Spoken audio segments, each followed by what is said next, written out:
இன்னைக்கு காலையில் நேரமாகவே எந்திரிச்சு உலைய வச்சுட்டு அரிசியை கழுவி போட்டேன். அப்புறமா குழம்பு வந்து என்ன வைக்கலாம்னு யோசிக்கும்போது உப்பு பருப்பு வைக்கலான்னு.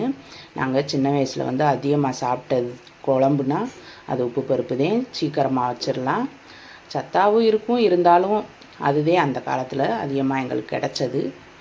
அந்த இதை எப்பயும் மறக்க முடியாது, டேஸ்ட்டையும் மறக்க முடியாது. அதனால் அதையே இன்றைக்கி வச்சாச்சு.